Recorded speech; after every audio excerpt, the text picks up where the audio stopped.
Okay, let's have a look around this R registration, so either 1997 or 98. Land Rover Defender 90, 300 TDI hardtop with side windows. Finished in Coniston green, which seems to be the original colour for it.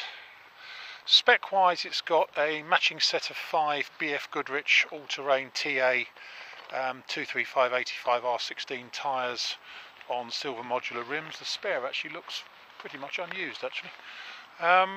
What else does she have on it? Oh, it's also got a white roof. No checker plates on it at all. Actually, a very standard looking vehicle, this one. Apart from the wheels. Not really been modified at all. It's got rear mud flaps on it. Correction, it's got one rear mud flap on it. I'm sure we could find another one if push comes to shove. Adjustable tow pack. Inside it's got radio CD, it's got 3 seats across the front, easy clean front interior. It's got this, I'd hesitate to call it a dog guard as it's got a big hole in the middle, so most dogs could jump through it, but we would take it out normally, but it has got the, does hold the speakers up, so we're going to leave those in there, that's in there, and the load area has all been boarded out in wood. Anyway, let's walk around and pick out some good bits and bad, but it's actually very, very straight. There's no dents to talk about really at all. A couple of minor parking dinks in it here and there, but it's actually a really straight one. Paint is probably 90% original. It's been touched up in 1 or 2 places, as you might expect. But just looking around it, let's just come out the bonnet. It's obviously been painted down there, both sides underneath the lights where electrolytic reaction has come up and been painted over. But on the top here, the bonnet actually looks quite nice, apart from this weird sort of scratch that goes right the way along there. And, I don't know, strange looking thing actually. A couple of electrolytic reaction marks around the scratch, don't know. Anyway, carrying on round, down the sides, looks, say apart from a few dinks in the barrel sides and stuff, it looks really straight. Certainly no nasty dents in the front corner of the wing or anything. There's a tiny dink just there in the barrel side, a bit of scratching and a dink just there. The roof, I've got some of those black tar spots off, but I kind of lost interest, I must admit. They will come off with some heavy elbow grease, shall we say, and some excuse me, T-cut or thinners. There's lots of black tar spots on the roof. Scuttle corner on the passenger side all looks pretty good.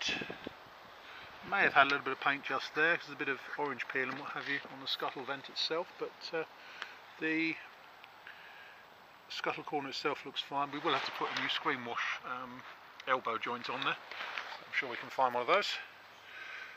A-post all looks okay. Possibly had a bit of paint just there, and possibly a bit of rust just been painted over just in the corner, the top corner of the A-post just there.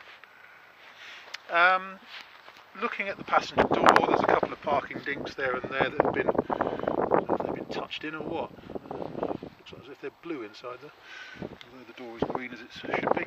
A little bit of reaction up there, and some reaction on the base of the door as well, and around the bottom hinge. Inside, as I say, easy clean interior, so we've got headlining in the front but not in the back, although there are sound deadening pads fitted to the roof in the back. All 3 seats are pretty good. The driver's one's got a couple of very, very minor splits in the vinyl. It hasn't gone right through to the foam underneath. Easy clean front interior. The passenger mat is a bit grubby. Some paper's been allowed to stick to it and stuff over the years.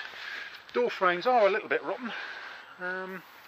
Back of the passenger door frame here, you can see it's pretty much disappeared, the bottom of the frame, and it is a bit crunchy down the bottom here, but what have we got? No real movement in the hinges, tiny bit of movement in that bottom hinge, but no more than that. It still shuts nicely, so I don't think it's in need of imminent repair or replacement. Near side rear wing all looks nice. A little bit of paint loss just there that's been touched in. And some electrolytic reaction around the tub corner trim as usual. Around the back end there's actually not as much reaction as these normally get, so I suspect it might have been repainted around the tail end because it's pretty good. All looks quite nice there, both sides. Quite smart, certainly smarter than most of them are. And in here, as I say, it's all boarded out with wood, both sides. Obviously a bit stained and marked because it has been used as a working vehicle, but just my trade plates and my camera there. Tailgate bottom frame, it's actually okay, much better than the door frames. Tailgate bottom frame's okay. Still shuts well, still holds the door up. Looking down the offside, again very, very straight, no real dinks or donks or anywhere. Bit of reaction just up here on the back of the offside rear wing around here. Paint and some on the offside modesty cover, but otherwise that's all looking quite good there. Driver's door reaction up here under the paint and on the bottom of the door where it's taken some of the paint off on the bottom of the door itself. Offside scuttle corner again looks very, very good. Tiny bubble just coming up there on the top of the A-post. Offside front wing all looks nice. And the driver's door again, the base of the driver's door, bottom rear corner of the frame is poor, but as you go along, again it's a bit crusty here and there, but more movement in the actual, you can see the bottom hinge pin moving. It's a worn pin in the bottom hinge on the driver's door there. More movement in that one than in the other side, but still, again, shuts well enough, no problems.